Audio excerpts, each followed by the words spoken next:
여러분 안녕하십니까? 정관용입니다. 시간이 걸리겠지만 진실은 반드시 밝혀진다.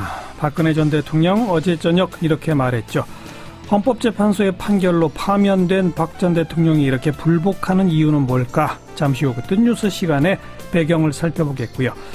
지난 주말 새벽 서울대 본관에서는 소화기가 발사되고 소화전 물이 뿜어지는 난장판이 연출됐습니다. 시흥 캠퍼스 관련 점거 농성 현장이었는데 지금 서울대에서 어떤 일이 벌어지고 있는 건지 학교 측 입장 또 학생회 측 입장 차례로 들어보겠습니다.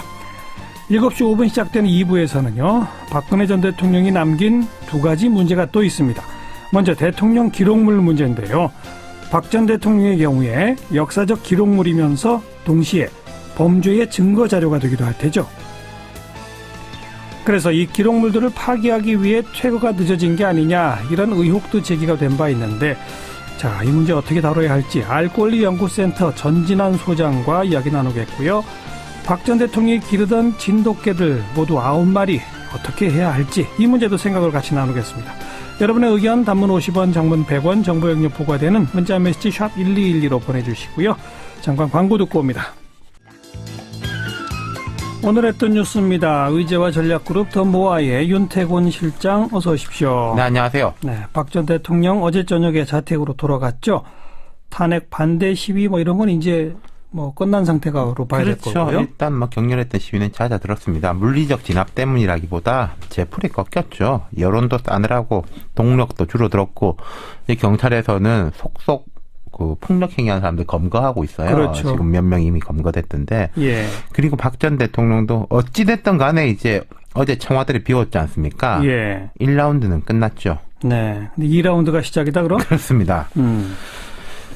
이게 박 전 대통령 속마음이야 잘 모르겠습니다만은 언제 진실은 밝혀질 것이다 이런 이야기를 했죠. 속으로 승복을 못하는 모양인데 청와대는 비웠고 자기는 고난이었고 당장 뭔가 물리적으로 할 수 있는 건 없어요. 예, 수사에 임하는 것밖에는. 예. 근데 이게 장기전을 준비하는 것 같습니다. 그러니까 불복하고 싶어도 불복할 방법은 없는데. 그렇죠. 하지만 정치적 메시지는 계속 던진단 말이에요. 맞습니다. 그게 이제 2라운드죠. 사실 제가 볼 때 박 전 대통령이 제일 급한 거는 변호인단 꾸리는 거예요. 예. 탄핵 대리인단은 해산했습니다. 네. 그럼 이제 형사소송이 있는 거 아니겠습니까? 그렇죠. 검찰이 곧 부를 건데 지금까지 보면 형사 변호인단은 얼굴을 본 적이 별로 없어요. 유영하 변호사 1명 빼고는. 그럼 이제 수사받을 준비 그리고 기소될 경우를 대비한다면 재판받을 준비를 하는 게 맞는 것 같은데 그것보다도 딴 걸 먼저 준비했죠. 그러니까요. 어제 국회의원들이 총괄, 정무 이렇게 쫙 하더라고요. 그러니까요. 일부 이제 친박 의원들이 자연인 박근혜를 보좌하는 사저 라인업을 결성을 했습니다. 예. 이게 박 전 대통령이 지시했거나 혹은 우리가 이렇게 하겠습니다라고 하니까 그렇게 하세요. 이게 보통 박 전 대통령 스타일은 후자긴 합니다만은 승인. 그러니까 가능했겠죠. 예. 이제 동교동, 상도동이 아니라 삼성동계가 생기는 모양인데, 자, 총괄은 서청원, 최경환, 정무는 윤상현, 조원진, 이우현, 법률은 김진태, 수행은 박대출, 그리고 이제 어제 박 대통령의 메시지를 대독했던 민경우 의원이 대변인격. 이렇게 해가지고 팀을 짰습니다. 예. 현역 의원만 8분이나 되죠. 뜻을 같이 하는 사람들이 한 2자리 숫자는 되지 않겠습니까? 자, 이 팀이 그럼 뭘 하겠다는 걸까요? 자, 과거를 보면요. 미래를 짐작할 수 있습니다. 지난 몇 달간 박 전 대통령 측은 법리적 대응이나 국민 전체에 대한 설득보다는 자기 지지층에 대해서 호소를 해왔잖아요. 예. 박 전 대통령 본인은 정규제 TV하고 인터뷰를 했고 여론전은 김평우 변호사, 박사모, 변희재 이런 분들이 담당을 했고요. 네, 그 과정에서는 현역 의원들은 얼굴을 별로 안 비춰나가는. 그렇죠. 김진태 의원이 꾸준했고 이제 막판에 윤상현, 조원진 의원 등이 열심히 했는데 이제는 그분들이 좀 뒤에 있었던 것 같아요. 제 생각에는. 서청원, 최경환 이런 사람들. 예. 근데 이제 소수 정예 부대가 이제 전면에 나서는 거죠. 아마도 여론전, 정무적 대응에 집중할 것 같습니다. 그리고 변호인단도 검찰하고의 법리공강보다는 좀 장외 여론전. 김평우, 서석구 이런 분들이 주로 그렇게 했지 않습니까? 그렇게 갈 것 같고 물론 변호하는 입장에서 볼 때는요. 탄핵 대응보다 형사재판 대응이 훨씬 더 쉽습니다. 그렇죠. 이 형사재판이라는 거는 명확한 증거가 없으면은 무죄가 되는 거잖아요. 예. 이 탄핵 심판이라는 것은 대통령 할 자격이 없어도 이 탄핵이 된 건데, 예. 그러니까 이제 여론전 정무적 대응을 하겠죠. 아마도 이제 뭐 내용적으로 승복 못한다 이런 메시지를 반복해서 낼 테고 이런 것 같아요. 박 전 대통령 쪽은 혐의를 인정할 경우에는 그나마 얼마 남지 않은 지지층마저 떨어져 나간다 이렇게 판단을 하는 것 같습니다. 또 검찰에 불려갈 때 불리해질 수 있다. 그렇죠. 이런 거겠죠? 예. 그러니까 버텨내고 형사재판에서 공방을 벌이면은 좀 아무래도 대구 경북을 중심으로 해가지고 새로운 여론이 반등되지 않을까. 그러니까 이거는 글쎄. 꼭 이번 대선보다는 장기전. 더 장기적으로? 예, 바라보고 하는 거겠죠. 그럼 정말 여론이 반전될까요? 글쎄요. 저는 조금 부정적입니다. 일단 이번 대선 같은 경우에는 만약에 박 전 대통령 측이 이제 레버리지 지렛대가 되려면은 반문연대 한 축이 돼야 되겠죠. 예. 하지만 앞서 말씀드린 저런 분들이나 박 전 대통령 손을 잡는다면은 이건 뭐 보수냐 진보냐를 떠나가지고 대선 포기 선언이나 다름없어요. 예. 그리고 이제 대선 이후에까지 박근혜의 명예회복을 깃발로 명분으로 들고 정치 세력화를 한다. 그게 소수 몇 사람의 정치 생명을 연장하는 데는 도움이 될지 모르겠지만은 세력으로서 가능할 것인가. 저는 이게 되게 부정적입니다. 당장 자유한국당은 지금 어떤 태도를 취하고 있습니까? 좀 이제 애매합니다. 그러니까 저분들에 대해 가지고는 개인적 행동이다. 그리고 뭐 대통령하고 인연이 깊은 분들 아니냐. 근데 이제 당 전체는 다르다. 이렇게 이야기를 하고 있는데. 예. 근데요, 자유한국당이 이제부터 경선에 돌입해요. 예. 여러 정당 중에 제일 발빠릅니다. 근데 경선에 돌입한 사람들이 앞다퉈가지고 내가 박 전 대통령 손을 잡겠다. 뭐 이래버리면은 당 전체가 그쪽으로 가는 거 아니겠습니까? 그럼 예. 여기 이제 한 94명의 의원들이 있는데 그 숫자를 다 끌고 가기는 어려울 거예요. 탈당 의원들이 나오겠죠? 그렇죠. 지금 이미 제가 알기로는 이게 특히 바른정당 쪽에서 조금 뭔가 이제 교감을 형성하려고 물밑에서 예. 노력 중인 것으로 알고 있습니다. 예. 다시 삼성동에 모인 친박 핵심들 과연 미래가 어떻게 될지 지켜봅시다. 수고하셨어요. 네, 감사합니다. 윤태곤 실장이었습니다. 지난 토요일 새벽 서울대학교에서는 무력 충돌이 빚어졌는데요. 이게 교직원과 학생들 사이의 충돌이었습니다. 시흥 캠퍼스 설립 이 문제에 반대하면서 학생들이 본관을 점거 농성을 해왔죠. 그런데 토요일 새벽에 400여 명 교직원이 본관 진입 시도하면서 충돌이 빚어졌다. 자, 양쪽 입장을 좀 듣겠습니다. 먼저 서울대학교 학생처장이세요. 이준호 처장 연결합니다. 안녕하세요. 네네, 안녕하세요. 예, 모두 몇 명 정도가 본관에 농성을 하고 있었죠? 토요일에는 학생들이 한 40명 정도 있었던 것 같습니다. 보통 때는 한 10명에서 20명 정도 있었는데요. 그렇게 다수는 아니네요. 네네, 그렇게 많지는 않은 숫자. 그 농성이 언제부터 시작됐었죠? 농성이 시작된 게 지난해 10월 10일에 시작했습니다. 예. 그래서 150일 조금 지났습니다. 예. 네네. 그럼 이제 한 40명 정도 새벽에 있는 거를 어떻게 강제로 끌어내신 거죠, 결국은? 그게 약간 좀, 혼란스러운 표현인 것 같습니다, 사실은. 예. 저희가 끌어냈다기보다는, 그동안에 저희가 타협 노력을 많이 하면서, 예. 학생들의 경우는 대표자 회의를 통해서 결정을 하려고 노력을 했지만, 예. 점거를 지속하는 것도 부결되고, 협상을 병행하는 것도 부결되고, 표류하고 있는 상황이었고요. 예. 대학 본부 건물 중에 4층에 이제 총장실이 있고요. 예. 다른 행정부서들은 2층, 3층, 5층에 있었습니다. 예. 이분들이 사실 리모델링 때문에 바깥에 나와 있었는데요. 예. 이분들이 이제 이사를 들어가야 되는 상황이어가지고 예. 제가 우리 학생들한테 계속 이야기한 거는 본부 점거를 하고 있는 4층은 예.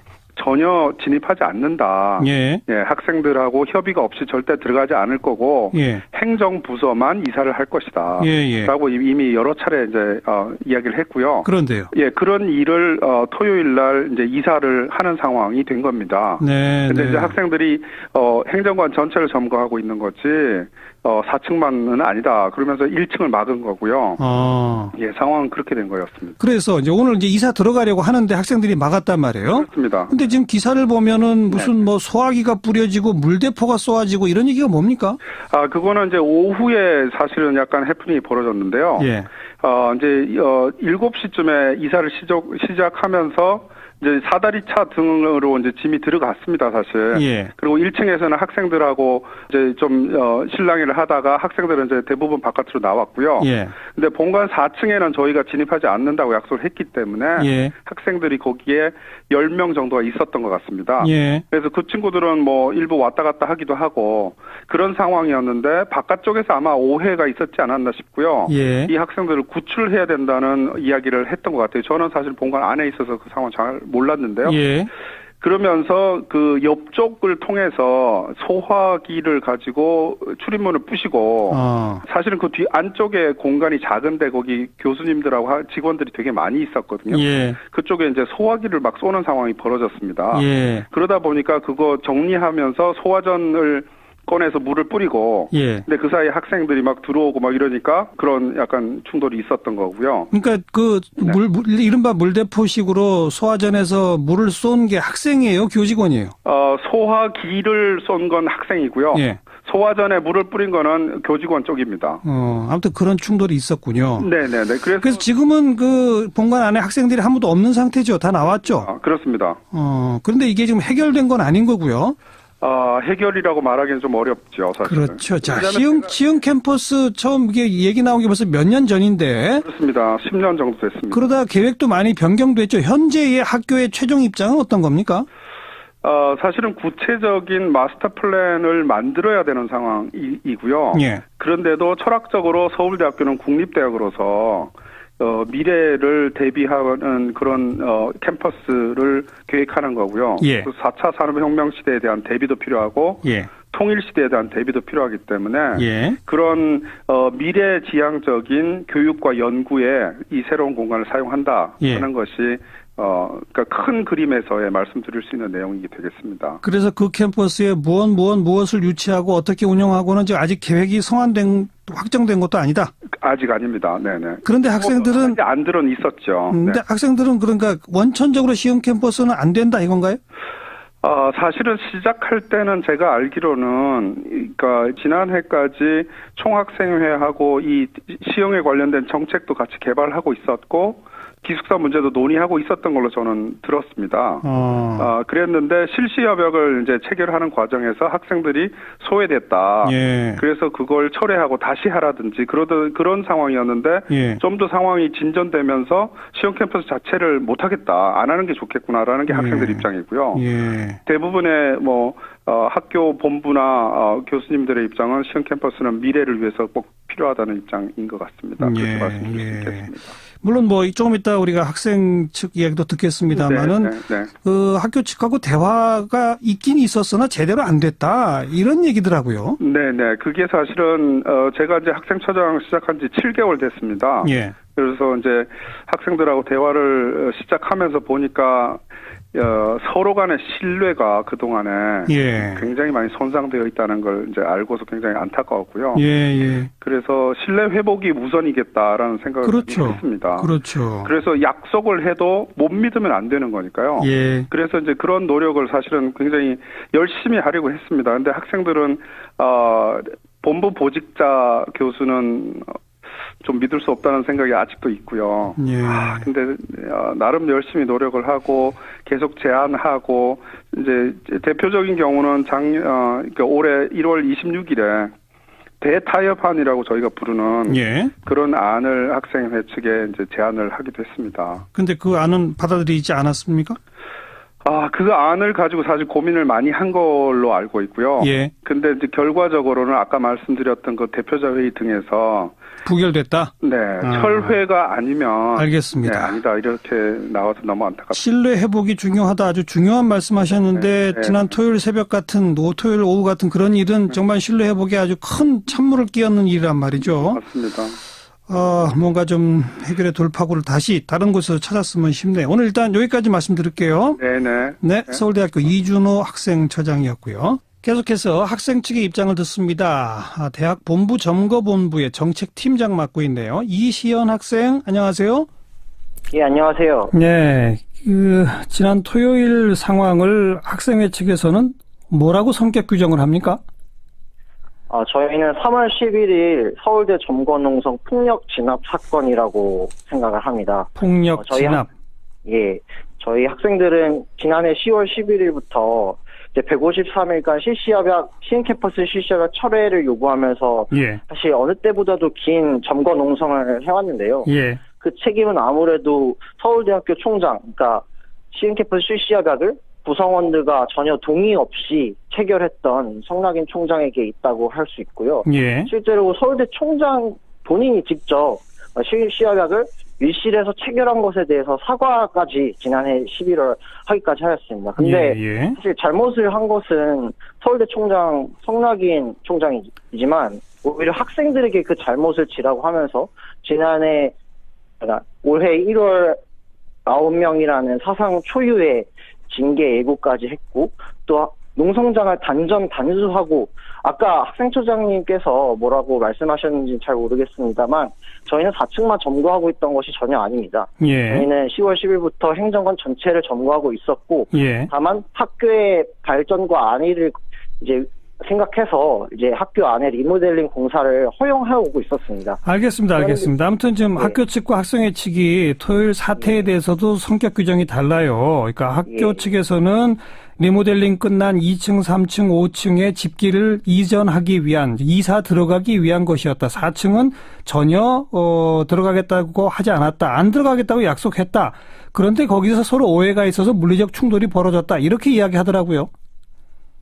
그것은 사실이 아니고요. 저희는 아까 말씀드렸다시피 10월 10일부터 본부 점거투쟁을 해왔습니다. 그런데 학교가 1월 달에 단수 조치를 2, 3, 5층에 해서 그래서 학생들이 2, 3, 5층에서는 농성을 어쩔 수 없이 할 수 없게 된 것이고요.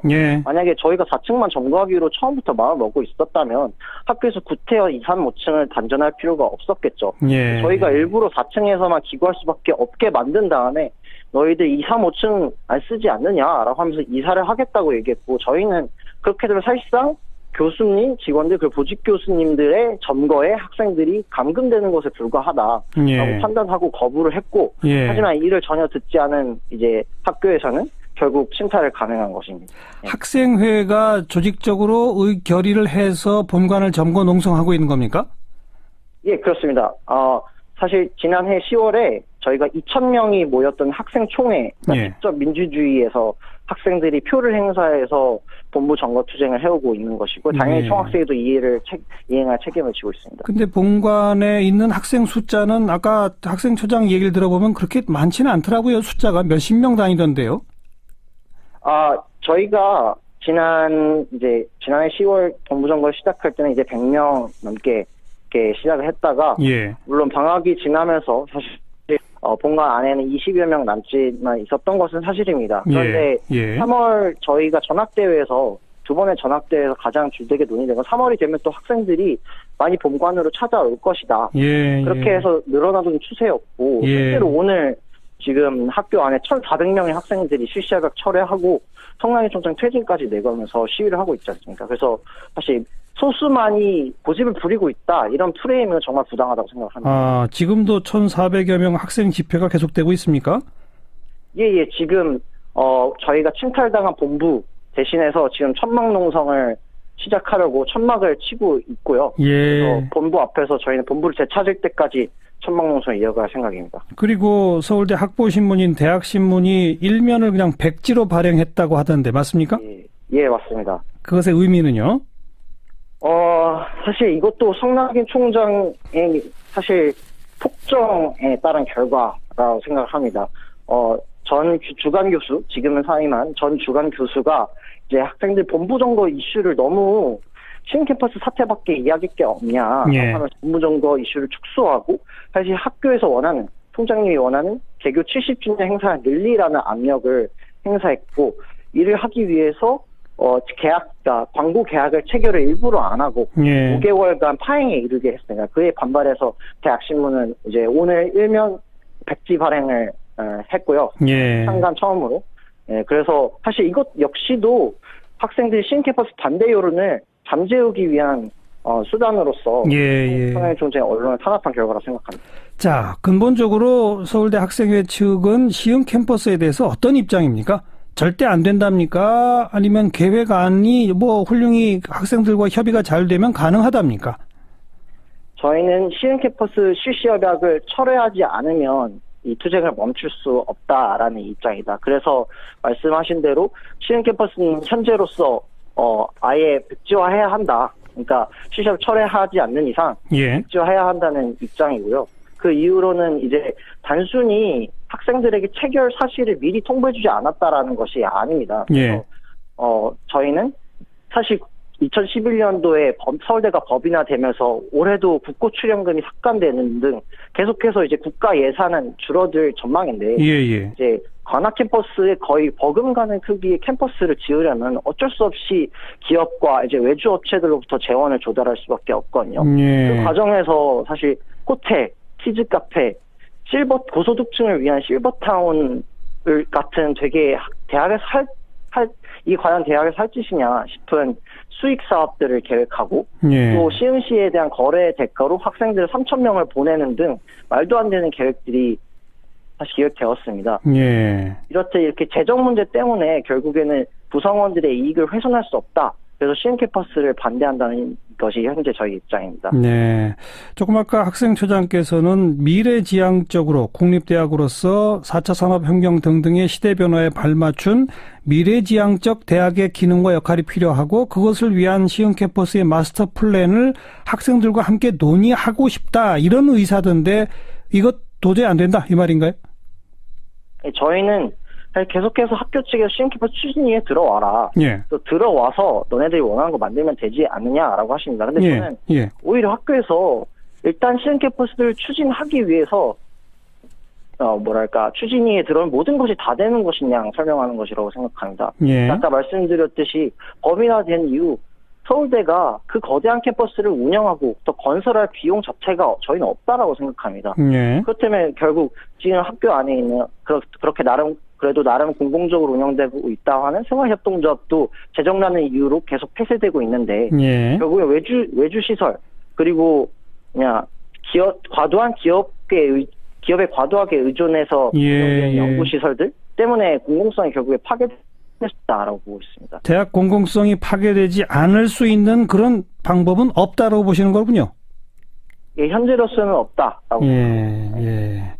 일각에서는 서울대학교 학생들이 시흥에 가서 수업받거나 공부하는 거 이걸 싫어해서다라고 하는 비판과 지적도 있는데 그런 건 아닙니까? 저는 그것은 반쪽만의 진실을 포착한 사실 발언이라고 생각을 하는데요.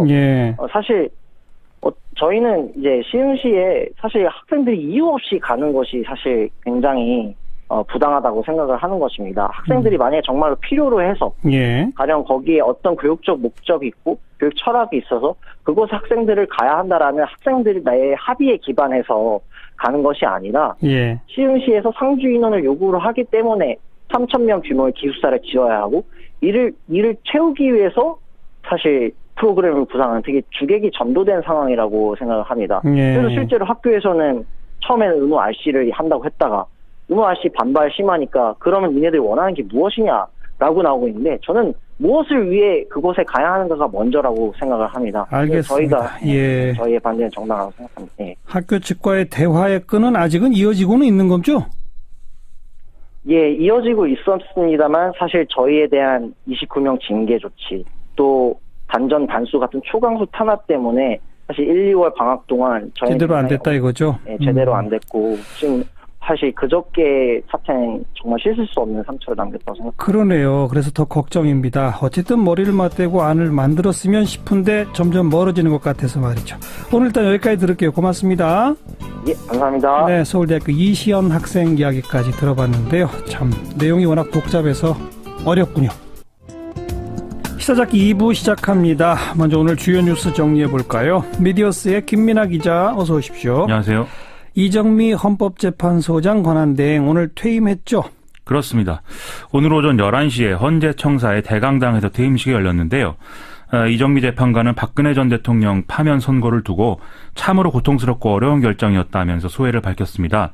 그러면서 이제 우리가 현재 경험하고 있는 통치구조의 위기 상황과 사회 갈등은 민주주의와 법치주의 그리고 인권보장이라는 헌법의 가치를 공고하는 과정에서 겪는 진통이라고 생각한다. 이렇게 얘기를 했고요. 예. 오늘은 이 진통의 아픔이 클지라도 우리는 헌법과 법치를 통해 더 성숙한 민주국가로 나갈 수 있을 것이라고 믿는다. 이런 얘기도 이제 했습니다. 예. 그러면서 민주주의의 요체는 자신의 생각과 다르더라도 다른 사람의 의견을 존중하는 데 있다. 이제는 분열과 반목을 떨쳐내고 사랑과 포용으로 서로를 껴안고 화합하고 상생하길 간절히 바란다. 이렇게 얘기했거든요. 예. 이게 이제 핵심 내용들인데 이정미 재판관의 퇴임식은 거의 9분 만에 종료됐을 정도로 상당히 간소한 이런 분위기 속에 치러졌습니다. 또 퇴임식장에는 뭐 헌재 직원 약 100여 명 외에는 특별한 외빈도 없다고 했거든요. 그러니까 이런 태도가 지금 뭐 박근혜 대통령이나 그 측근들의 어떤 태도와 좀 비견돼서 인터넷에서는 좀 더 좋은 평가를 받는 그런 상황으로 이어졌습니다. 그러네요. 이정미 재판관 퇴임 이후에는 헌재가 재판관 회의를 열고 임명 1자 순으로 지금 선임자가 돼 있는 김희수 재판관을 차기 소장 권한 대행으로 호선할 계획이라고 지금 보도가 되고 있는데요. 예. 양승태 대법원장이 이제 그 이정미 권한 대행의 후임으로 지명한 이선혜 재판관 임명될 때까지 그때까지는 이제 재판관 7인 체제로 헌재가 운영된다 이런 얘기입니다. 예. 국회 청문회 등등을 거쳐야 되죠. 그렇습니다. 네. 경찰청장이 오늘 기자간담회를 열었어요. 이 과격 시위 엄단 이런 방침을 밝혔죠? 그렇습니다. 지금도 이제 그 박근혜 전 대통령 지지자들이 계속 이제 여러 가지 형태의 시위를 이어나가면서 여러 가지로 지금 불상사들이 이어지고 있거든요. 어떤 그 탄핵에 찬성했던 사람들에 대한 여러 가지 과격 발언이나 과격한 행동에 더불어서 오늘은 뭐 자기들끼리 싸우는 일도 일어났기 때문에 예. 여러모로 이제 혼란이 계속 가중되고 있는 상황은 분명한 것 같습니다. 예. 이에 대해서 이철성 경찰청장이 오늘 기자의 간담회를 했는데요. 지난 10일 날 탄핵 반대 집회에서 발생한 폭력 사태와 관련해서 집회 주최 측 책임을 물어서 해당 단체 지도부 관계자들을 입건할 방침이다. 이렇게 분명히 밝혔습니다. 네. 전반적인 발언 내용이나 또 체증 자료, 현장 직원들 진술을 다 종합해서 주동자는 반드시 입건할 것이고 엄중히 사법 책임을 물을 것이다. 이렇게도 얘기를 했고요. 예. 10일 날 헌재 선고 직후에 이 대통령 탄핵 기각을 위한 국민총궐기 운동본부, 줄여서 이제 탄기국이라고들 많이 부르는데 여기 소속 집회 참가자들이 경찰 버스를 탈취하고 취재진을 폭행하는 등의 폭력 사태가 빚어졌고 3명이 사망하는 것은 뭐 기존에 계속 보도가 됐기 때문에 다들 아시는 부분일 겁니다. 경찰은 이 지도부가 이 당시에 참가자들을 제대로 통제하지 못했을 뿐만 아니라 단상에서 폭력을 선동하는 발언이 나온 점을 고려하겠다. 이런 입장이거든요. 예. 실제로 단상에서 뭐 이제부터 이런 뭐 탄핵을 뭐 만든 어떤 기자들을 뭐 색출하겠다. 이런 얘기를 하면서 이 기자들에 대한 폭력 행위 이런 것들이 쭉 일어난 정황이 분명히 있기 때문이죠. 예. 경찰은 그간 탄핵 찬반 양측 집회에서 67건의 불법 행위를 확인을 했고 그에 연루된 87명에게 출석을 요구하고 있다. 그리고 조사하고 있다. 이렇게도 밝혔고요. 특히 방금 말씀드린 대로 이 어떤 10일 집회 현장에서 참가자들이 여러 언론사의 취재진을 무차별 폭행한 일에 대해서도 경찰청장이 특별히 유감을 표명했습니다. 또 어떤 집회든 취재를 방해받지 않도록 경찰이 노력하겠다. 이렇게도 밝혔고요. 예. 지금 이제 당시에 취재진을 폭행한 사건이 한 10건 정도가 지금 수사 대상에 올라와 있다고 했고 이 가운데 4건은 피해자가 특정된 상태라고 했고요. 한 건에 대해서는 구속영장을 신청했다. 이렇게 밝히기도 했습니다. 예. 지금 이 입건 대상자 중에 한 명이다. 이렇게 지금 특정이 되어 있는 정광영 박사모 회장 있지 않습니까? 예. 이 관련 단체 인터넷 게시판에 경찰청장이 이런 입장을 밝힌 것에 대해서 피할 생각이 없다. 때리면 맞고 죽이면 죽겠다. 이렇게 써놨거든요. 예. 좀 어떤 그 충돌 상황은 좀 더 격화될 것으로 그렇게 예상이 됩니다. 오늘 뭐 자기들끼리 싸웠다는 거는 무슨 얘기입니까? 자기들이 이제 그 삼성동 그 박근혜 전 대통령 사저 앞에서 여러모로 이제 집회나 이런 입장 발표를 하려고 했는데 어떤 누가 먼저 집회 신고를 했느냐 이런 내용을 갖고 이제 서로 이제 그 박근혜 전 대통령을 지지하는 사람들끼리 실랑이를 벌이다가 아하. 서로 이제 좌파 아니냐 당신은 좌파냐 뭐 이런 걸 가지고 이제 예. 충돌이 빚어지는 그런 상황도 있었습니다. 네. 아무튼 경찰의 엄정한 법 집행 필요해 보이고요. 최순실 재판 오늘 열렸는데 한마디 했죠? 그렇습니다. 최순실 씨가 이 사태에 대해서 국정농단의 일당으로 여기 앉아있는 게 국민들한테 죄송하고 마음이 착잡하다. 제가 안고 갈 짐은 안고 가겠다. 관여하지 말았어야 했는데 하다 보니 이렇게 됐다. 이런 입장을 좀 내놨습니다. 예. 여기까지는 아주 약간 정도라도 뭐 잘못을 인정하는가 싶었는데 이 다음 대목부터는 김종웅 전 문체부 차관을 공격하기 시작했습니다. 이 최순실 씨는 5대 스포츠 거점 사업이라는 것은 사익추구가 아니라 체육개혁의 일환으로 이루어진 것인데 WK 문제도 그렇고 결과를 빼놓고 과정만 갖고 국정농단으로 몰고 가니까 억울하다. 대통령도 그렇게 지시한 것이 아닌데 WK에 몰아주라는 지시를 한 것처럼 되니까 너무 억울하다. 이렇게 주장을 했다는 것입니다. 김종 전 차관이 뭐라고 했길래 최순실 씨가 이런 말을 한 건가요? 이제 오늘 재판에 김종 전 차관이 증인으로 나왔거든요. 김종 전 차관은 최순실 씨와 안종범 전 수석과 함께 박근혜 전 대통령과 공모를 해서 한국 그랜드 코리아 레저의 장애인 펜싱팀을 창단하게 하고 이 선수단의 에이전트로 WK 연결해줬다. 이런 혐의를 받고 있는 거 아니겠습니까? 네. 여기에 대해서 저도 굉장히 속지 않은 마음이다. 후회한다. 라면서 최순실 씨가 대통령과 친분이 있었기 때문에 이런 요구를 쉽게 거절하기 힘들었다. 이렇게 얘기를 했다는 거죠. 또 아울러서 생각해보면 최순실 씨와 대통령에게 이용당한 것 아닌가 한다. 이렇게 얘기를 했기 때문에 최순실 씨가 그렇게 좀 반론을 제기한 것이거든요. 네. 어쨌든 김종 전 차관 입장에서는 여러모로 비판을 받고 또 죗값을 치러야 되는 입장인데 늦었지만 반성을 하는 태도를 보이는 것이 또 중요한 것 같습니다. 네. 고속도로의 톨게이트 여직원, 근데 차에 치여서 목숨을 잃는 안타까운 사건이 벌어졌네요. 그렇습니다. 경찰에 따르면 어젯밤 9시 20분 정도에 경기도 시흥시 주귤동 평택 시흥 고속도로의 서시흥 톨게이트에서 한 고속버스가 요금소 직원인 모 씨를 이제 치었다라는 것입니다. 모 씨는 출동한 119 구급대에 의해서 인근 병원으로 옮겨졌는데 숨졌다는 것이고요. 네. 사고 당시에 모 씨는 이제 근무 교대 또는 이제 쓰레기를 줍기 위해서 요금소 부스에서 나왔다가 어떤 고속버스에 치인 것으로 그렇게 조사가 됐습니다. 예. 고속버스 운전기사는 일반 차로인데 하이패스 차로로 착각을 해서 이 속도를 줄이지 않고 진입했다. 이렇게 진술했다고 하거든요. 아하. 이게 하이패스 전용 차로가 1, 2, 4차로였는데 일반 요금 납부 차로인 3차로인 것으로 진입해 달리다가 사고가 났다는 거죠. 경찰은 톨게이트 하이패스 전용 차로에서도 시속 30km 이하로 운전해야 한다. 이런 규정을 근거로 해서 이 고속버스가 일반 차로에서 속도를 얼마나 내는지 등을 추가로 확인하고 있다. 이렇게 밝히고 있습니다. 저희 방송에서도 몇 번 다뤘습니다만은 이렇게 위험까지 감수하는 톨게이트 직원들 다 비정규직이죠? 거의 다 그렇다라는 이제 보도들이 나오고 있고요. 아무래도 외주업체 소속 직원이기 때문에 이런 업무 과정이나 이런 데서 더 이제 안전 등을 보장받지 못하는 그런 측면도 있다는 지적도 좀 있었습니다. 예. 일단 고속도로 톨게이트 요금소에서 근무하는 징수원들은 전국적으로 한 7천여 명 정도인 걸로 알려져 있는데 말씀하신 대로 상당수가 이제 도로관리 주체가 아닌 하도급을 받은 외주업체 소속 비정규직인 상태고요. 이게 2단계, 3단계가 되는 경우도 있다고 하니까 그래요. 상당한 문제인 것이죠. 예. 이 사망한 모 씨도 평택 시흥 고속도로를 관리하는 주체인 제2서해안 고속도로 주식회사가 이 계약한 그런 외주업체 소속 직원으로 확인이 됐다는 것입니다.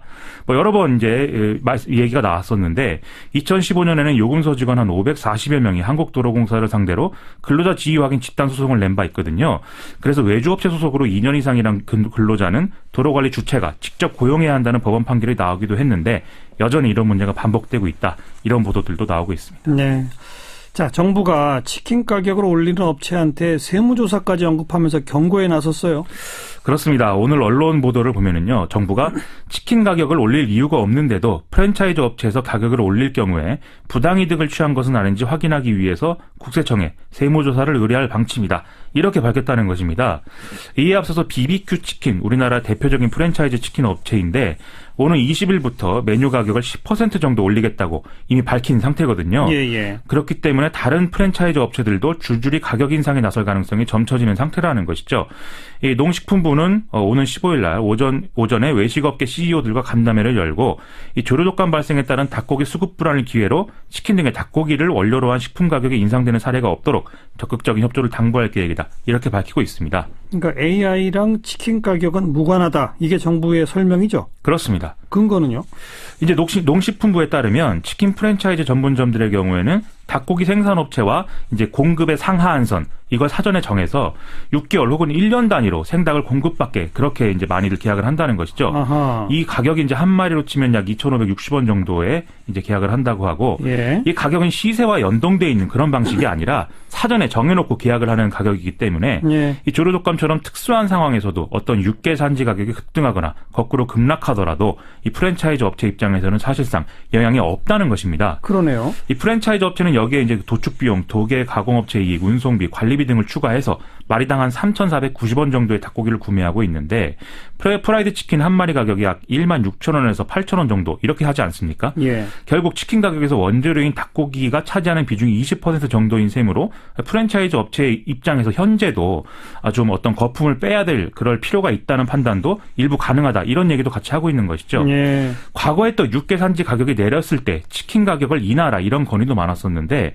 이때는 프랜차이즈 업체들이 닭고기 원가가 치킨 가격에서 차지하는 비중이 적다는 이유로 수용하지 않은 사례도 있거든요. 하하, 예. 결국 만약 AI를 핑계로 치킨 프랜차이즈들이 가격 인상에 나선다면 이거는 말 그대로 핑계에 불과하다라는 것이 정부 판단이다라는 얘기죠. 치킨 업체들이 좀 무리가 있군요. 그런 셈입니다. 자유한국당 경선이 좀 복잡해지네요. 일부가 보이콧 선언하고 막 그러죠?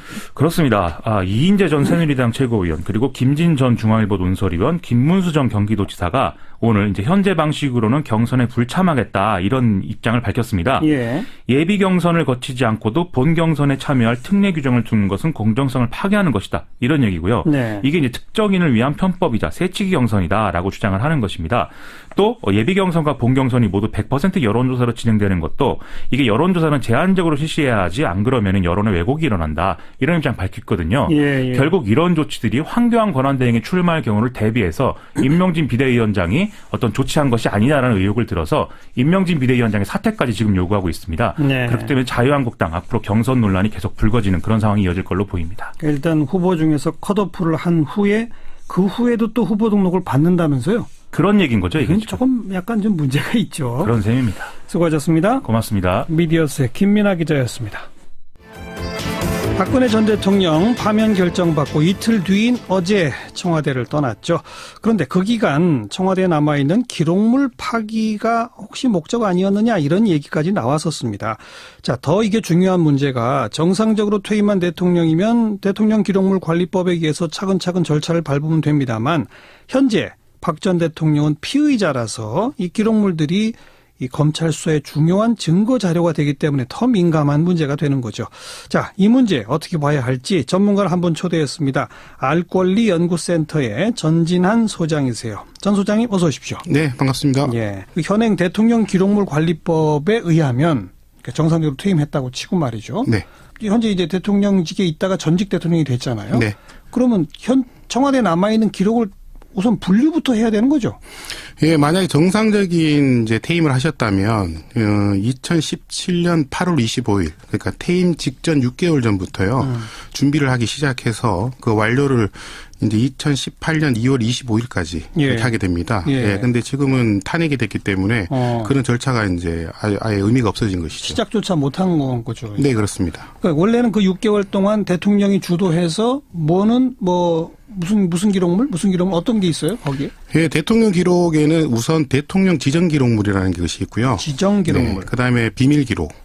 그다음에 정보공개법에 의해서 공개, 비공개 기록이 있습니다. 예. 여기서 제일 중요한 게 이제 대통령 지정 기록물인데요. 예. 이것은 이제 대통령이 재임 기간 동안 생산한 기록들을 본인이 이제 이런 기록들은 좀 보호를 해달라 이렇게 이제 지정을 하게 되면 최대 15년에서 30년까지 예. 이렇게 그 본인만 볼 수 있도록. 본인만? 네, 박근혜 대통령이 만약에 지정하게 되면 네. 박근혜 대통령만 볼 수 있게끔 그렇게 만든 제도가 바로 대통령 지정 기록 제도입니다. 그게 비밀 기록보다 또 더 비밀스러운 거게 되는군요. 비밀 기록은 고위공직자들은 반드시 봐야 되는 기록들입니다. 예, 왜냐하면 뭐 주중 관계, 주일 관계 이런 것들이 굉장히 중요하기 때문에 네. 그래서 보는 사람들의 범위의 차이인 것이지 누군가 반드시 봐야 되는 것이고요. 1급 비밀, 2급 비밀에 따라서 네, 비밀 취급 인가 받은 고위공직자는 네, 볼 수 있는 장관급, 차관급인데 지정 기록물은 그것과 관계없이 지정한 사람만 볼 수 있습니다. 예. 그래서 굉장히 좀 그 보호 범위가 비밀 기록보다도 훨씬 더 높다고 할 수 있겠습니다. 예. 그럼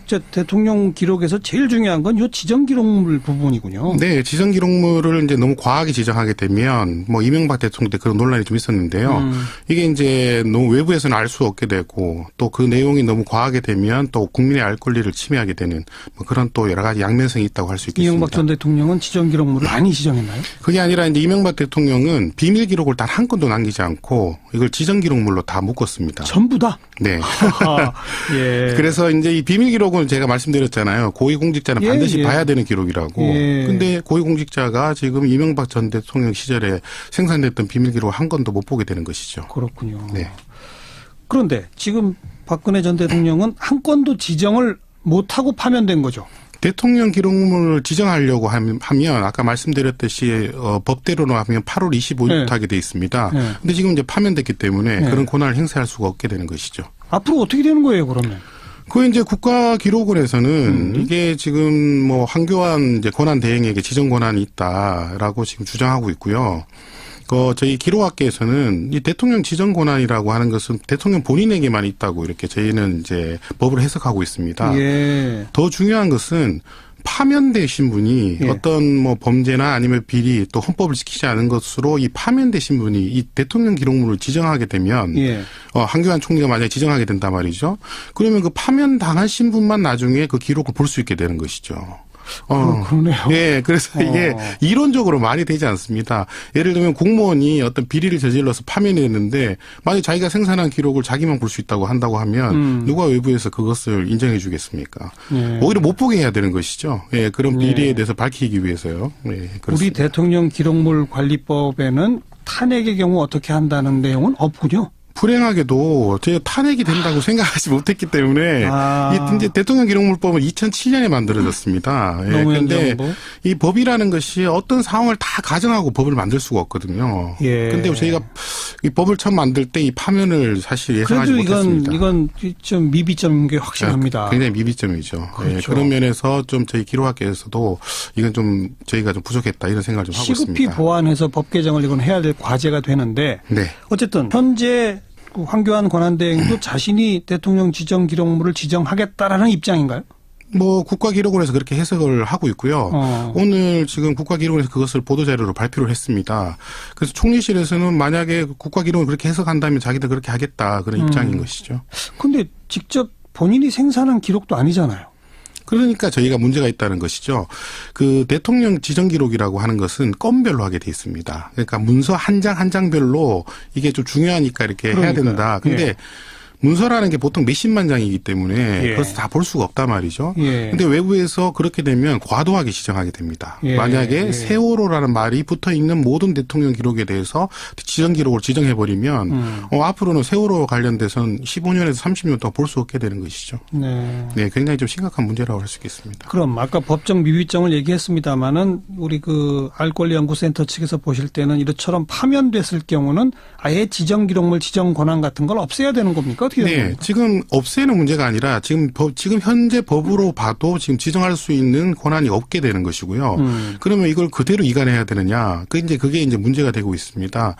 그래서 저희는 이게 이제 법을 강병원 의원 같은 분들은 이렇게 파면되거나 고리가 될 때 즉각 대통령 기록관이나 또 아니면 대통령 기록관리 생산기관에서 그 정보 목록을 생산을 만들어서 즉각 이관을 하자 이런 법안을 만들었는데요. 지금은 아예 그런 이제 법안 자체가 없기 때문에 대통령 기록관에서 그 기록을 지금 가져와야 되는 것인지 아니면 검찰에서 또 증거 자료를 확보하기 위해서 그대로 놔둬야 되는 것인지 굉장히 좀 그런 면에서 해석의 혼란이 좀 일어나고 있습니다. 지금 우리가 지정 기록물, 비밀 기록물 뭐 이런 얘기 했습니다만 또 하나가 중요한 문제가 지금 방금 언급하신 형사상 피의자란 말이에요. 네, 그렇습니다. 이 경우는 또 어떻게 해야 합니까? 저희가 지금 굉장히 걱정하고 있는 것 중에 하나가 지금 그저께 이제 확정이 됐단 말이죠. 그 몇 개월 동안 사실 그 기록을 파괴했을 가능성이 굉장히 높게 지금 제기되고 있습니다. 그리고 파면된 이후에도 이틀 동안이나 더 이제 머물렀었거든요. 근데 사실 자기가 일반인들도 생각해 보면 자기 범죄의 증거 자료가 거기 쌓여 있는데 그것을 그대로 두고 보존한다고 하는 사람은 없을 거거든요. 그래서 지금 그 이틀 동안 외부에서 지금 대통령 기록을 파괴하거나 서버를 뭐 디가우징하거나 또 아니면 이런 것들을 좀 했었지 않았을까라고 하는 의혹을 지금 제기하고 있습니다. 그래서 특히 제일 중요한 게 비전자 기록입니다. 만약에 수첩 같은 것들을 이렇게 써놓거나 특히 뭐 안종범 씨 수첩이 청와대에 많이 보관돼 있다고 지금 얘기했거든요. 근데 그런 기록들은 보통은 이제 비전자 기록 목록을 만들어서 이런 기록들을 이제 다 관리를 해야 됩니다. 근데 그 수첩을 만약에 그냥 없애버리면 외부에서도 파악할 수가 없게 되는 것입니다. 네. 그렇게 그 기간 동안 탄핵 소추 기간 동안 내지는 파면 확정되고 이틀 동안에 이것저것 예를 들어서 기록을 훼손했다. 그럼 그건 처벌받는 대상인가요? 네. 만약에 그게 밝혀지게 되면 우리나라 대통령 기록물법상에는 기록을 무단으로 파기할 경우에 10년 이하의 징역에 처할 수 있게 돼 있습니다. 예, 예. 굉장히 이제 형량이 높게 돼 있습니다. 그리고 또 해외에다 반출하는 경우에도 10년 이하의 징역에 처할 수 있고요. 만약에 본인이 이제 은닉을 하는 경우에는 7년 이하의 징역에 처할 수 있게 돼 있습니다. 그래서 네. 법안은 굉장히 엄격하게 돼 있습니다만 그것을 외부에서 발견하거나 이렇게 그 증거를 확보하는 게 쉽지 않기 때문에 글쎄요. 사실 이 법안으로 처벌받은 경우는 거의 없다고 할 수 있겠습니다. 지금 청와대 트위터, 페이스북, 인스타그램 이런 SNS 계정을 모두 삭제하고 있다는 것은 이제 보이잖아요. 네, 그렇습니다. 이런 SNS 계정과 거기 올라와 있는 글이나 이런 것들도 다 대통령 기록물에 하나인 건가요? 네, 이게 이제 우리나라에는 사례가 많지 않아서 사실 그런 기록들을 파기한 경우가 거의 없었거든요. 근데 미국 사례를 이제 한번 들어보면 지금 연방의회 하원의 정부개혁감독위원회라는 데서 지금 트럼프가 지금 자기 트위터를 지우고 있습니다. 네. 그래서 이것을 이제 이 트위터 메시지는 대통령 기록물이라고 강조했고요. 그래서 이 위원회가 트럼프 대통령이 트위터 메시지를 삭제한다면 앞으로 대통령 기록물법 위반으로 고발을 하겠다. 지금 이런 메시지를 전달하고 있습니다. 그래서 이 사례는 굉장히 좀 좋은 우리나라에 적용할 수 있는 사례입니다. 네. 그리고 더 중요한 것은요. 그게 박근혜 대통령 개인 돈으로 만든 게 아니거든요. 그렇죠. 그리고 그런 계정이나 이런 거 관리할 때도 직원들이 필요합니다. 그렇죠. 그래서 국가 공금이 드러난 것이기 때문에 자신들의 임의로 그 기록을 파기한다는 것은 있을 수 없는 일이라고 할 수 있겠습니다. 이런 거는 기록 파기한 흔적이 다 남죠? 그렇습니다. 지금 벌써 파기했다고 흔적이 남았습니다. 그러니까요. 예, 이건 추적하면은 처벌을 할 수 있는 거네요. 그렇습니다. 예, 만약에 이제 그 트위터나 이런 것들도 대통령 기록의 범주 안에 든다고 검찰이 해석한다면 지금 즉시 바로 처벌할 수 있겠습니다. 네. 지금 현재 이 시점에서 검찰의 압수수색도 어떻게 될지 모르겠고. 네. 또 대통령 기록관이 어떤 입장을 일단 황교안 권한대행에게 권리가 있다라는 식의 입장을 밝혔습니다만 또 이런 알 권리 학회 같은 데서 반발 설명을 냈단 말이에요. 네. 또 어떤 입장을 보일지 좀 애매하고 네. 총리실은 어떻게 나올지도 애매하고 이런 상황에서 전진환 소장이 좀 해법을 줘보세요. 어떻게 이걸 가장 좋은 방법입니까? 저는 지금 이 해법은 대통령 기록관에서도 해법이 아니고요. 여야가 사실 특별위원회 같은 것을 구성해서 예, 이 여야가 이 기록에 대해서 어떻게 할 건지 합의를 먼저 봐야 됩니다. 예. 그리고 이제 특별법을 만들어서 이 기록을 우선 레코드 프리즈라고 그러는데요. 외국에서는 기록 동결 조치라고 그럽니다. 예, 예. 이게 미국이나 호주에서 다 존재하는 제도입니다. 예. 우선 그 기록이 훼손되지 않도록 예. 이렇게 적용하는 게 굉장히 중요하고요. 지금 박근혜 대통령 시절에는 이 대통령 기록이 굉장히 엉망으로 관리가 됐습니다. 그 대표적인 게 이제 이번에 헌법재판소에서도 헌법 위반으로 최순실 씨한테 계속 비밀 기록이나 넘어갔죠. 예, 이런 거 연설문을 유출한 것이 제 탄핵의 첫 번째 이유였거든요. 그래요. 예. 근데 더 중요한 것은 대통령 기록을 외부로 유출하려면요. 그 DRM이라고 그러는데 문서 보안 시스템이 있습니다. 네. 그걸 해제해야 돼요. 예. 그건 총무비서관도 해야 되고 그 아래 전산 관련된 직원들이 다 동원이 돼야 됩니다. 그러니까 이런 것들을 유출한 것이 단순히 한두 명이 지금 적용된 것이 아니라 아주 조직적이고 아주 많이 이렇게 공모가 됐다는 것을 증명하고 있습니다. 네, 네. 예, 그래서 저는 이 박근혜 대통령 시절에 이 대통령 기록 관리가 굉장히 엉망으로 지금 관리가 되고 있다는 것을 저희는 벌써 그런 것들을 이제 감으로 잡고 있는 것이죠. 그런 예. 사태가 벌어지고 있기 때문에 그렇죠. 예, 그런 것들을 다 조사해야 된다고 보고 있습니다. 네, 그러니까 우선 여야 특별위원회에서 특별법 네. 만들어 가자. 네, 그렇습니다. 어떻게 관리할지 거기서 정해야 한다. 그렇습니다. 지금 왜냐하면 입법 미비 상태이기 때문에 우선은 그렇습니다. 기록 동결 조치부터 취해야 한다. 네. 그렇습니다. 그리고 국여야의 특별법에서 어떤 방식으로 관리하자라는 게 나온 후에 가서야 분류 등등에 시작하자. 네, 그렇습니다. 그런 얘기요? 네. 그 사이에 검찰의 압수수색은요? 압수수색도 해야죠. 네, 근데 이제 이게 문제가 뭐냐면 그동안은 이 대통령 기록이 먼저냐 검찰이 압수수색이 먼저냐 이게 이제 또 사실 여러 가지 또 전후의 차이가 있습니다. 예. 왜냐하면 검찰에서도 특수기록관이라는 것이 있어서 압수수색을 한 기록들은 사실상 검찰에서 보존을 하게 돼 있거든요. 예. 그래서 이걸 원본으로 가져가면 안 되고 사실 그런 걸 복사하거나 또 대부분의 생산 기록들이 전자기록이기 때문에 뭐 압수수색을 한다고 하더라도 뭐 제가 볼 때는 뭐 복사본을 가져간다든지 이런 방법으로 얼마든지 양쪽을 다 해결할 수 있을 것으로 보고 있습니다. 검찰도 그렇게 복사해서 가져간 것을 외부로 유출하지 않도록 하고. 네, 그렇습니다. 근데 그게 재판 과정에 쓰이게 되면 유출이 안 될 수가 없을 텐데요. 네, 재판 과정에서는 뭐 개인정보나 또 근데 대통령 지정 기록물을 지정하지 않았기 때문에 지금 제 주장으로는 그것을 뭐 재판에 쓴다고 해도 큰 문제는 없다고 보고 있습니다. 하지만 기존의 청와대는 계속해서 그와 같은 비밀 자료, 국가 안보에 관련된 자료 뭐 대통령 지정 기록물이 될 자료 이런 것들이 있기 때문에 압수수색 안 된다 이런 입장이었지 않습니까? 네. 그 국가안보와 관련된 자료는 뭐 만약에 압수수색을 한다거나 또 이런 것들이 그런 좀 위험성이 있다면 국정원에 문의를 해서 검찰에서 그런 것에 협의를 받을 수 있고요. 그런 것들은 국정원에서 대부분 다 관리를 하고 있기 때문에 큰 문제가 되지 않을 것으로 보고 있습니다. 예. 그 전진한 소장의 아이디어 여야가 특별위원회 만들어서 특별법에서 이 관리 절차를 만들자라고 네. 하는 아이디어가 처음에 딱 들 때는 아 정말 그것밖에 방법이 없겠구나 네. 라는 생각이 들었는데 네.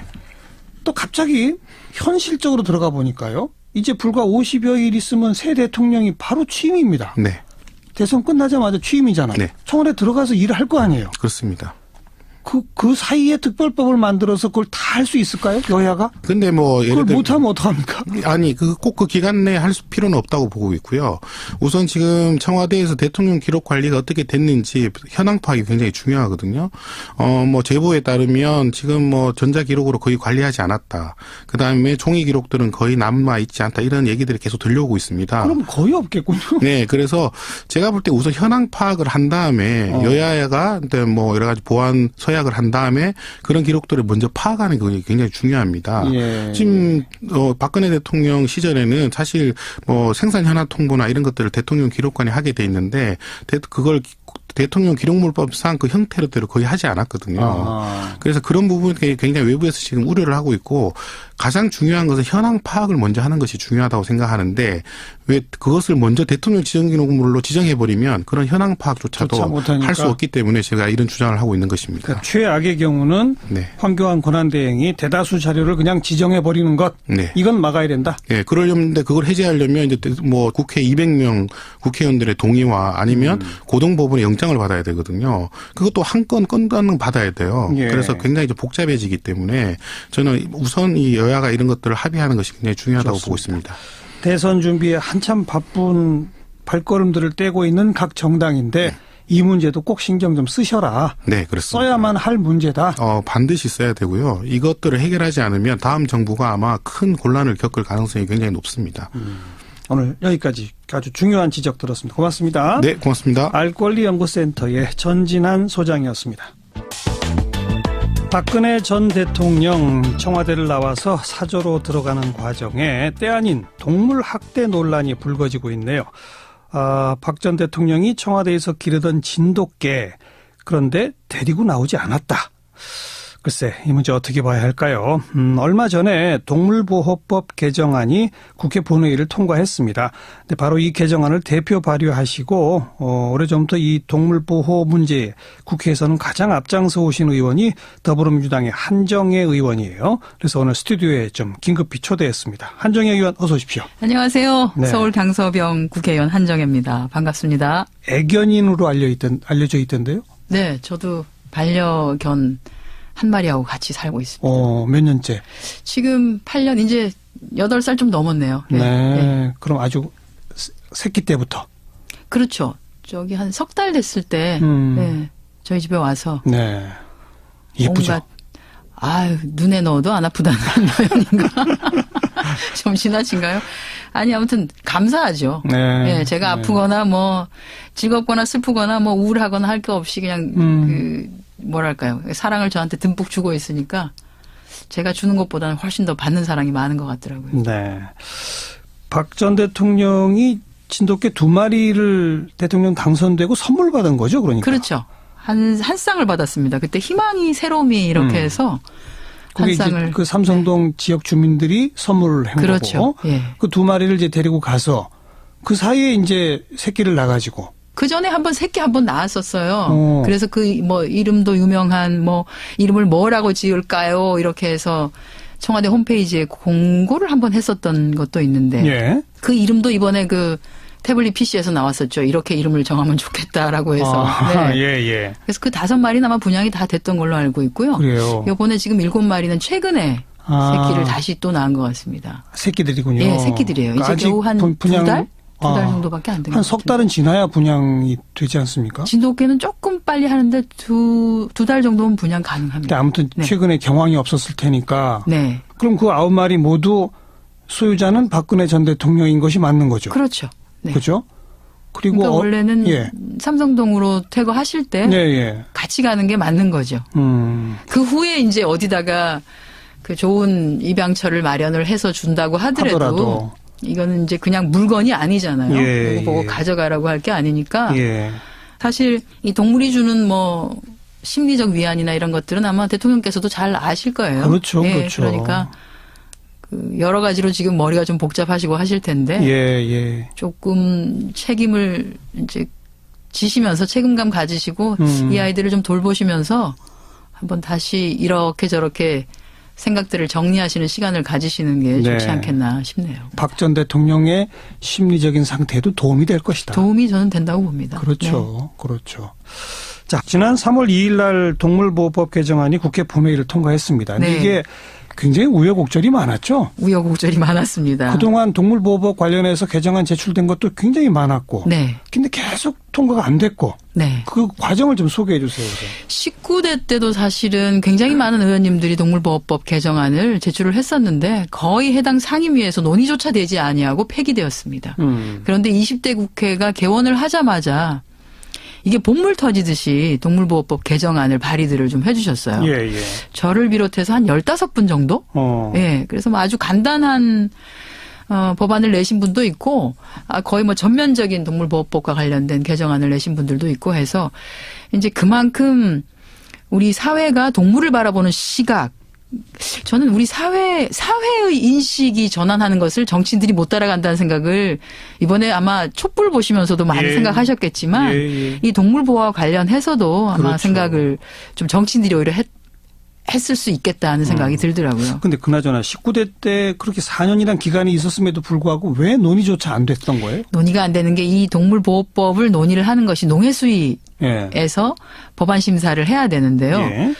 농해수위라고 하는 게 이제 축산 분야, 농림 분야 이 분야를 다 총괄을 하고 있는데 동물 보호의 영역은 일정 부분 축산 분야를 포함하고 있습니다. 그러다 보니까 이제 축산업에 종사하시는 분들 특히나 이제 제일 문제가 되는 게 식용견, 육견이라고 하죠. 그것을 이제 막 그냥 뭐 한 10,000마리씩 이렇게 키우고 계신 분들이 있으세요. 있죠. 이런 분들은 기본적으로 동물 보호법이라고 하는 게 그냥 이렇게 인구에 회자되는 것 자체를 싫어하세요. 그렇죠. 일단 논의가 되기 시작하면 식용견 얘기가 나올 수밖에 없다. 그러니까 부담이 그렇죠. 그러니까 무조건 이것은 아예 논의 시작을 하지 말라라고 이렇게 하는 거죠. 그래서 이번에 동물보호법 개정에 있어서는 어찌 보면은 그 해당 상임위원회에 계시는 위원님들이 굉장히 고민도 많이 하셨지만 사회적으로 성숙되어 있는 동물보호와 관련된 이런 인식도, 성숙도 정도를 좀 반영해서 그나마 논의를 좀 해주신 거다. 이렇게 대통령 선거가 다가오고 있다는 것도 영향을 미치지 않았을까요? 영향을 미쳤죠. 지금 애견인, 애묘인 숫자 합하면 뭐 1,000만이 1,000만이 넘습니다. 그러니까. 그 눈치 안 볼 수 없잖아요. 눈치 안 볼 수가 없죠.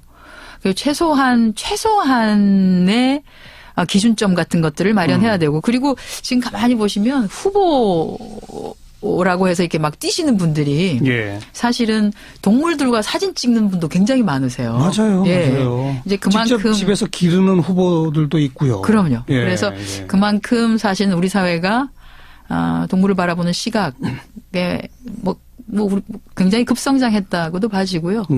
그런 세태가 반영된 게 이번에 동물보호법 개정이 아닌가 보네요. 이 개정안 내용을 이제 뭐 하나하나 좀 들어가 보면 뭐 절반도 못 미치는 성과다라는 평가들을 동물단체들에서 내놓더라고요. 그 이유를 좀 봅시다. 이번에 좀 좋아진 것이 자랑할 만한 게 뭡니까?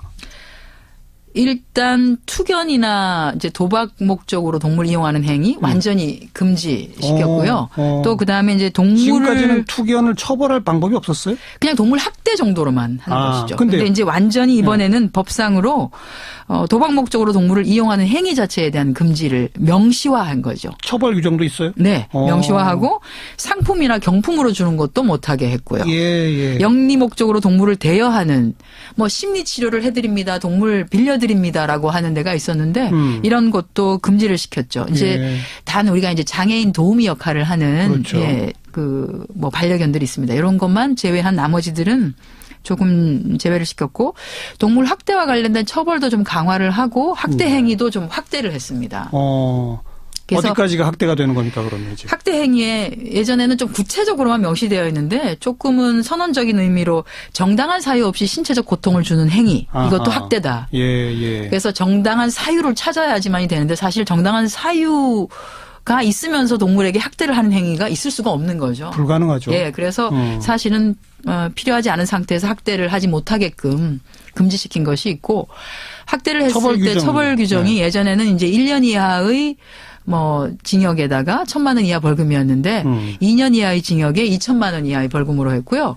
또한 이게 이제 가중처벌 조항도 집어넣었습니다. 그래서 이런 학대 행위를 한 번이 아니라 학대 행위를 한 분들이 또 하는 경우들이 있거든요. 그렇죠. 이런 분들에게는 가중처벌까지도 가능하게 한 조항들이 들어갔습니다. 간간히 그 TV 동물 관련 프로그램에 나오잖아요. 네. 무자비하게 폭행을 하고 그래놓고 이 관련자들이 찾아가면 내 개 내 마음대로 했는데 뭐 어때? 막 이랬던 거. 네. 이제는 안 되는 거죠, 그러니까. 이제는 안 되는데 사실 그 부분에서 조금 아쉬운 점이 이렇게 학대 행위가 일어나고 있을 때 긴급하게 우리가 격리 조치를 취할 수 있으면 네네네. 좋은데 그게 이번에 법에 포함되지를 않았어요. 그래서 긴급 격리 조치를 할 수 있게 해야 된다라고 요구했던 동물보호단체는 동물보호단체가 가가지고 학대당하고 있는 강아지를 그냥 내놓으라고 하는 게 아니라 최소한 우리가 경찰을 대동하고 가거나 이렇게 해서 이렇게 격리를 할 수 있도록 하겠다라고 했는데도 이것이 받아들여지지 않았어요. 왜냐하면 이것은 여전히 개인의 사유 재산이다. 그렇기 때문에 그 개인이 허락을 해주지 않는 한은 그렇게 긴급하게 격리 조치되지 않는다. 네. 가만히 생각해 보시면 예전에 우리가 아이들을 그렇게 했었습니다. 아이의 엄마 그랬죠. 아빠가 훈육이라는 이름으로 아이를 때리는 것에 대해서 간섭 못했죠. 예, 간섭을 못했는데 지금은 그렇지 않지 않습니까? 네. 그래서 이 부분도 계속 논쟁의 여지가 있기 때문에 다음에는 이 부분까지도 아마 조금 하지만 발견되지 않겠나 싶네요. 긴급 격리 조치는 빠졌다 손치더라도 그 학대에 대한 처벌은 강화됐으니까. 그렇죠. 그렇습니다. 그럼 그런 분명한 근데 현장을 목격하거나 무슨 증거를 채취해야 되나요? 증거는 없는 것보다는 있는 게 훨씬 더 낫죠. 증거는. 아무래도 그 행위나 이런 것들이 그리고 예를 들어서 학대 행위라고 하는 게 예를 들어서 이제 굶기는 것 이런 것도 학대 행위거든요. 먹을 것을 안 주는 것. 그런 것들은 사실은 그 동물의 상태를 보면 알 수가 있습니다. 또한 지금 당장 학대를 내가 안 했다고 하더라도 온몸이 맞아서 멍이 들어있거나 피를 철철 흘리고 있거나 하게 되는 경우에는 이건 학대 행위가 맞는 것이죠. 그래서 그 당시에 행위를 반드시 촬영하거나 하지 않는다 하더라도 그렇게 명약한 경우에는 신고하면은 조치가 그렇죠. 가능합니다. 좋습니다.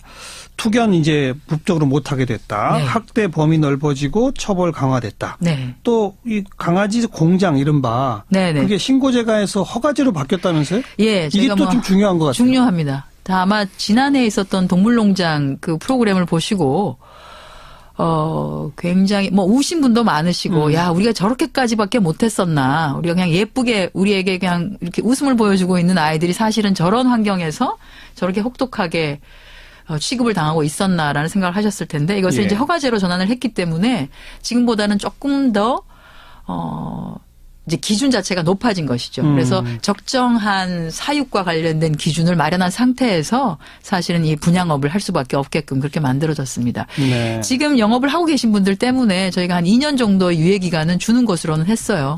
그러나 2년이 지난 뒤에는 이 허가 기준을 만족하지 못하면 이제 허가를 계속 영위할 수 없기 때문에 그 사이에 다 조정이 될 것이라고 봐집니다. 여기서 말하는 강아지 공장은 그러니까 분양 목적의 동물 생산업에 해당되는 생산업. 거죠. 네. 이른바 육견, 식용견 생산업은 여기에 해당이 안 됩니다. 네. 그걸 어떻게 구분하죠? 엄밀하게? 구분하기가 쉽지가 않아요. 그러니까요. 네, 왜냐하면 생산업을 쭉 하시다가 본인이 어려우면은 그 아이들을 그냥 육견 하시는 분에게다 그냥 넘기고 가는 분도 많거든요. 예. 그래서 사실 육견협회가 굉장히 이거에 대해서 이 법이 바뀌어지는 거에 대해서 불만을 많이 제기를 했었었는데 문제는 이 법을 제정하면서 해당 상임위에서 이것이 명확하게 반려동물에 해당되는 것이라고 하는 것들을 기록에 좀 남겨놨습니다. 그러니까 이제 육견협회나 이런 데서는 이것은 육견을 대상으로 하는 것은 아니다라고 얘기를 하고 있고 이 법을 집행하는 농림부도 역시 해당 육견업에는 이것을 집행을 하지 않게 되는 거죠. 네. 예. 또 사각지대가 발생하는 거죠, 여전히. 그것도 좀 애매하네요. 네. 제대로 이 법이 작동할지가 좀 그 대목에서 궁금증이 생기네요. 이게 우리가 언젠가는 해결해야 될 문제라고 저는 봐요. 과연 우리가 이제 개식용을 언제까지 결국 이게 기승전 개식용이에요. 동물보호 얘기를 하기 시작하면 네. 결론은 그걸로 간다. 결론은 그렇게 가게 되어 있는데 저는 목표를 정하는 것은 필요하지 않나. 최소한 예를 들어서 우리가 20년 뒤에는 우리가 대한민국은 개식용을 하지 않는 나라로 만들겠다. 한 20년 정도의 시간을 두고 그러면 해당 업에 종사하고 있는 육견업을 다른 업종으로 전환시킬 수 있게끔 농림부, 지자체가 같이 노력을 하는 거죠. 예. 그렇게 해서 당장의 생활에 문제가 없을 수 있게끔 그러나 이것을 끝까지 영위할 수는 없습니다라고 하는 목표의 지점 정도는 설정을 하는 것이 맞지 않겠나 하는 생각을 그것이 하나의 합니다. 방법일 수 있고 네. 우리 한 의원 방금 얘기했듯이 우리 한 20년 정도 후에는 아예 그냥 금지시킵시다. 그죠? 그렇죠. 뭔가 이제 선택을 하긴 해야 돼요. 선택을 해야 됩니다. 지금 가만히 보시면 우리가 반려동물, 동물을 바라보는 국민의 시각이 수준이 굉장히 빠른 시간 동안 높아졌거든요. 예. 그러면 20년 뒤에 과연 개식용을 우리 대한민국 국민들이 지금처럼 그냥 받아들일 수 있을 것인가? 지금 자라나는 세대가 그냥 강아지와 같이 크고 고양이와 같이 크고 이렇게 했는데 아마 달라질 거예요. 그렇죠. 그렇기 때문에 예. 그런 차원으로 보고 정책적 목표를 정하고 알겠습니다. 해당 업종을 전환시키기 위한 노력 이런 게 필요할 것 같습니다. 또 그러니까 신고제에서 허가제로 바뀌었기 때문에 그나마 조금은 좀 이 사육 시설에 대한 기준 같은 것도 강화될 수 있을 것이다. 그렇습니다. 그런데 지금 좀 애매한 부분은 있다. 여기까지 네. 했는데 네. 또 아쉬운 게 또 뭡니까? 그게 하나가 있고요. 가장 큰 것은 그거죠. 말씀드렸듯이 긴급하게 어쨌든 격리를 시키는 거 그것이 안 된 게 좀 아쉬운 거고요. 또 반려동물 생산 등록제라는 건 뭡니까? 동물보호단체는 이걸 가장 중요하다는데 안 그게 됐다고. 이제 일종의 이력제입니다. 그러니까 우리가 지금 이제 반려동물 강아지 경우에 칩 같은 거를 집어넣어서 이 아이가 어디에서부터 누가 소유주인지를 알 수 있게끔 하는 건데 이것을 생산에서부터 사실은 생산하고 난 뒤에 한 2개월 돼서 분양을 할 때쯤 되면 바로 등록하자. 예, 등록을 해서 좀 관리가 되게 하자라고 하는 거였는데 이것은 생산업자들의 반발에 따라서 이루어지지는 않았습니다. 네. 그래서 절반에 좀 못 미치는 성과다. 못 미칩니다. 이런 얘기를 네. 하고 있는 거군요. 대신에 신규 업종들을 좀 제도권으로 받아들이기 위해서 이번에 법상으로 규정을 지은 것이 많은데 우리가 주변에서 흔하게 볼 수 있는 강아지 카페, 고양이 카페 이런 것들도 앞으로는 관리 대상에 들어갑니다. 예, 그래서 어떤 방식이든지 점검을 통해서 제대로 된 기준 하에서 관리가 될 수 있게끔 하는 것은 아마 추후 계속 시행규칙 작업을 통해서 이루어질 겁니다. 자, 아까 우리 강아지 공장 얘기 많이 했습니다만 네. 사실 강아지를 좋아하는 애견인들도 가능하면 지인의 강아지를 분양받거나 그렇죠. 유기견을 분양받는 게 사실 좋은 거 아닙니까? 제일 좋은 거죠. 근데 우리가 너무 이게 생명이 있는 그냥 물건이 아니라 생명이 있는 아이들인데 이게 너무 쉽게 사고 너무 쉽게 버리고. 그렇죠. 네. 그래서 생명이 있는 것에 대해서 우리가 그렇게 취급을 한다라고 하면 우리도 생명이잖아요. 네. 예, 네. 그래서 우리는 그럼 어떤 식으로 취급을 당해야 하는가 이런 근본적인 질문들을 가끔씩은 늘 하시라는 건 아니지만 가끔씩은 하셔서 그러면 기존의 생명을 가지고 태어난 아이들을 좀 데려다가 같이 하실 수 있으면 제일 좋을 것 제일 같아요. 좋죠. 네. 얼마 전에 저희 방송에서 소개했는데 국회 길고양이 급식소 마련했잖아요. 예, 1월 달에. 한 의원 이것도 앞장섰다고 하던데. 네. 고양이들 잘 있습니까? 잘 있습니다. 저희가 정확하게 사실 셀 수는 없어요. 눈에 잘 안 보이기 때문에. 근데 한 20여 마리 정도 되는 정도 아닌가 생각을 하고 급식소는 4군데를 설치했는데 지난 주말에 아닌 게 아니라 이제 중성화를 하기 위해서 포획 작업을 실시를 했고요. 그중에 6마리를 포획해서 지금 중성화를 하고 있습니다. 네. 네. 강아지뿐 아니라 고양이 좋아하시는 분들도 있어서 마지막으로 이 질문을 하나 드린 거고요. 제가 꼭 무슨 동물의 어떤 어떤 권리 이런 것을 개념화하고 싶지는 않습니다만 대체로 보면 어느 나라든지 간에 민주주의가 성숙하고 인권이 존중받고 문화 수준이 높은 나라일수록 동물권이 강하더라고요. 네. 그렇죠. 그렇습니다. 우리도 그리 가야죠. 그렇게 가야 되겠죠. 그렇게 갈 것이라고 믿고 있고요. 최근에 사실은 그 자발적으로 이렇게 동물보호 활동을 하시거나 우리가 캣맘이라 그러죠. 각 지역에서 좀 이렇게 뭐 이런저런 소리 들어가면서도 그 캣맘 활동을 하시는 분들이 굉장히 많아지고 있어요. 맞아요. 이제 그게 그만큼 나와 함께 하고 있는 강아지, 고양이뿐 아니라 길거리를 돌아다니고 있는 아이들까지도 조금 케어를 하겠다 이런 생각을 하시는 거죠.